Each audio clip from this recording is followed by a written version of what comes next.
Vote ബഹിഷ്കരണത്തിനായി രാഷ്ട്രീയ ഭേദമന്യേ പ്രദേശവാസികൾ നടത്തിയ കൂട്ടായ്മയാണിത്.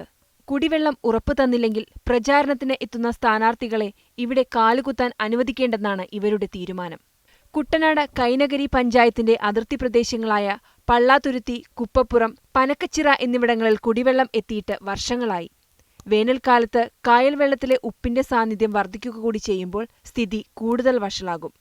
കുടിവെള്ള പ്രശ്നവുമായിട്ട് ബന്ധപ്പെട്ടുകൊണ്ട് നമ്മുടെ മുഖ്യമന്ത്രിയുടെ ജനസമ്പർക്ക പരിപാടി ഉണ്ടായിരുന്നു.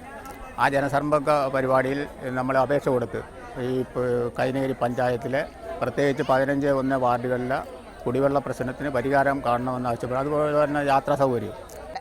ചാണ്ടി സാറിൻ്റെ വീട്ടിൽ ഞങ്ങൾ 8 പ്രാവശ്യം പോയി. അതിൽ ഞങ്ങൾ അവിടെ ചെല്ലുമ്പോൾ നല്ല വാഗ്ദാനങ്ങളുമായി ഞങ്ങളെ സന്തോഷിപ്പിച്ച് വിടും. സന്തോഷിപ്പിച്ച് വിട്ടുകൊണ്ടായില്ല, ഞങ്ങൾക്ക് നല്ല വെള്ളം കുടിക്കണ്ടേ. ഞങ്ങൾ അതിന് നടക്കാൻ ഇന്ന് സ്ഥലമില്ല. ഞങ്ങൾ ഒരുപാട് കഷ്ടപ്പെട്ട് വെള്ളം പോലും കുടിക്കാതെ രാവിലെ പോയാൽ വൈകുന്നേരമായിട്ട് തളർന്നു വന്നിട്ടുള്ള ദിവസങ്ങളുണ്ട്. പിന്നെ ഞങ്ങൾക്ക് ഏറ്റവും ഇതെന്നാന്ന് വെച്ചാൽ ഞങ്ങളുടെ വെള്ളം മുഖം കഴുകാൻ പോലും ആറ്റിൽ വെള്ളം കൊള്ളത്തില്ല.